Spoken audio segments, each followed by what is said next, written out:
उन्होंने कहा किसी भी किताब को समझना हो, गीता ही नहीं कोई भी, तो पहले ये देखो कि किस पर्पज़ से लिखी गई है। इसको कहते हैं उपक्रम। उपक्रम माने प्रयोजन क्या है इसके लिखने का, what is the purpose of writing this book. और फिर ये देखो कि इसमें निष्कर्ष क्या निकाला है उन्होंने, एंड में जाकर रिजल्ट क्या निकाला है। बीच में कुछ भी भर दिया हो। कुरुक्षेत्र आए काल में, और कुरुक्षेत्र में आके जब वहाँ पहुँचे बीकानेर स्वीट हाउस पे, तो उन्होंने कहा यहाँ पनीर की जलेबी बहुत अच्छी बनती हैं।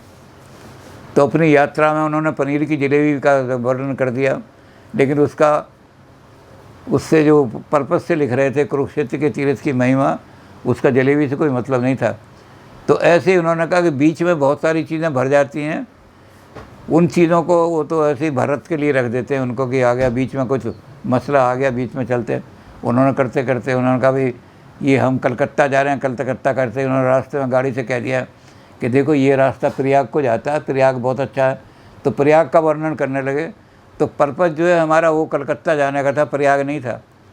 तो निवृत्ति मार्गियों ने क्या किया कि ना तो उसका उपक्रम देखा, गीता किस पर्पज़ से लिखी जा रही है, और कॉन्सिक्वेंस रिज़ल्ट क्या निकाला। अर्जुन ने को संन्यास नहीं मिला, तो रिज़ल्ट संन्यास तो मिला नहीं। तो ये देखो निष्कर्ष क्या निकाला, पराक्रम क्या है। इन दोनों को देखोगे तो एक बात पता लगेगी, गीता का पर्पज़ है, अर्जुन की समस्या क्या है, किस प्रॉब्लम को सॉल्व करने के लिए गीता लिखी गई। तो अर्जुन की प्रॉब्लम क्या है, धर्म सम्मूढ़ चेता, what is my duty in this world. मैं इस संसार में क्यों आया हूँ, पर्पज़ क्या है मेरे जीवन का। ये प्रवृत्ति मार्ग है, निवृत्ति मार्ग नहीं है। प्रवृत्ति मार्ग कहता है कि मेरी लाइफ का पर्पज़ बताओ, मैं उस पर्पज़ को पूरा करूँगा। Why I am living in this. इसमें भी एक कवि ने बड़ा अच्छा शेर लिखा है।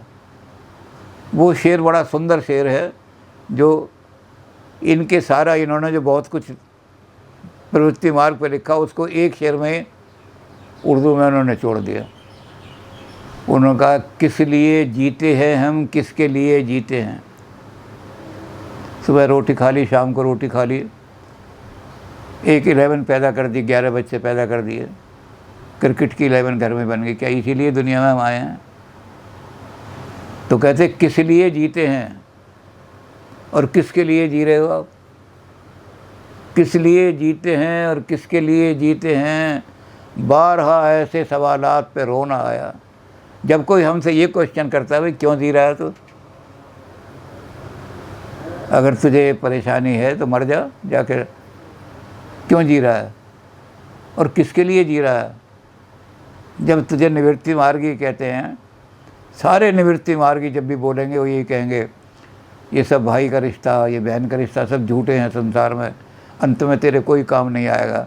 तो कहते जब ये सारे रिश्ते ही झूठे हैं और सारे निवृत्ति मार्ग ने तुझे बताया है कि बहन भाई का कोई रिश्ता नहीं, पति पत्नी सब झूठे रिश्ते हैं, तो जब सारे रिश्ते झूठे हैं तो किसके लिए जी रहा है। तो किस लिए जीते हैं हम, किसके लिए जीते हैं, जब कोई हमसे ये प्रश्न करता है तो हमारे पास इसका कोई उत्तर नहीं होता। तो बारहा ऐसे सवालात पे रोना आया, हम सर पीट के रोने लगते हैं कि मैं आज तक यही पता नहीं मैं क्यों जी रहा हूँ।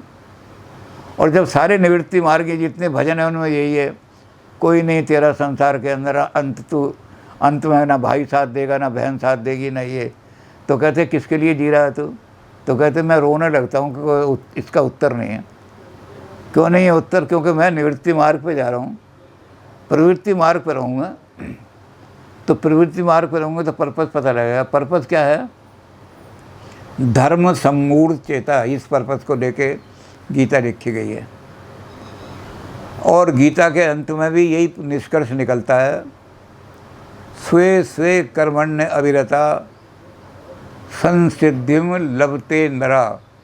जो जो ड्यूटी तुझे दी गई है, चाहे वो ड्यूटी समाज ने तेरी योग्यता को देख करके दी हो, चाहे वो ड्यूटी तूने अपने जो तेरा स्वभाव है, जो तेरा टैलेंट है, जो तेरा एप्टीट्यूड है, उसके हिसाब से तूने चुनी है, लेकिन जो भी चुनी है उसको अभिरत होकर के डिवोटेडली उसको पूरा कर दे।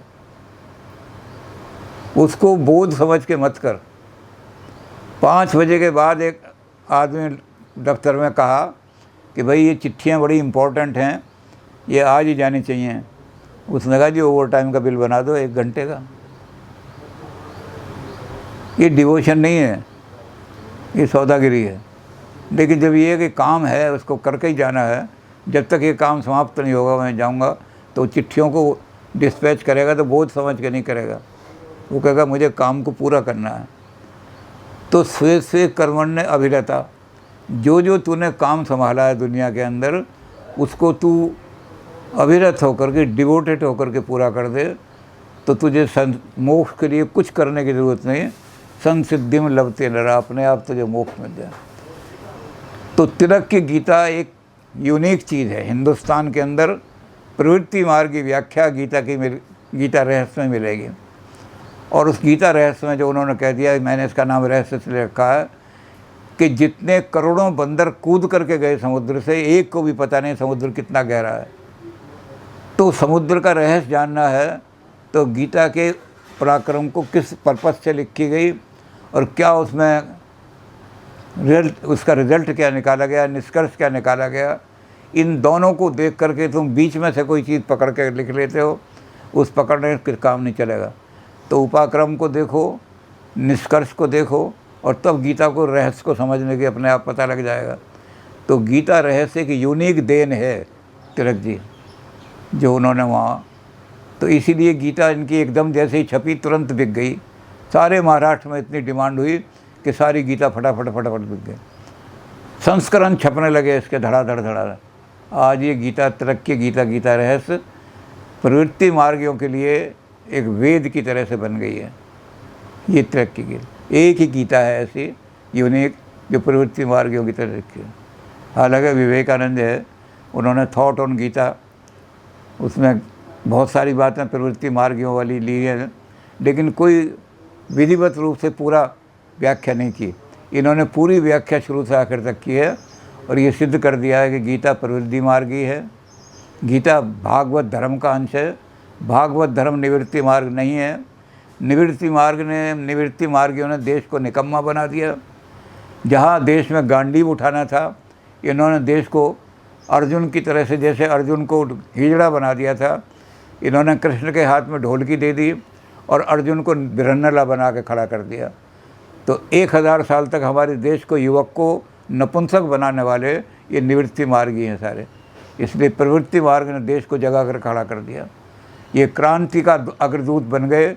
और वो जो नारा इन्होंने दिया था, आज़ादी मेरा जन्म सिद्ध अधिकार है, इसको मैं लेकर के रहूँगा, ये आज भी भारत के हर कोने कोने में जहाँ भी क्रांति की होती है हर जगह गूंजता है। गीता रहस्य जब तक हमारे हाथ में रहेगा, ये क्रांति की ज्वाला है।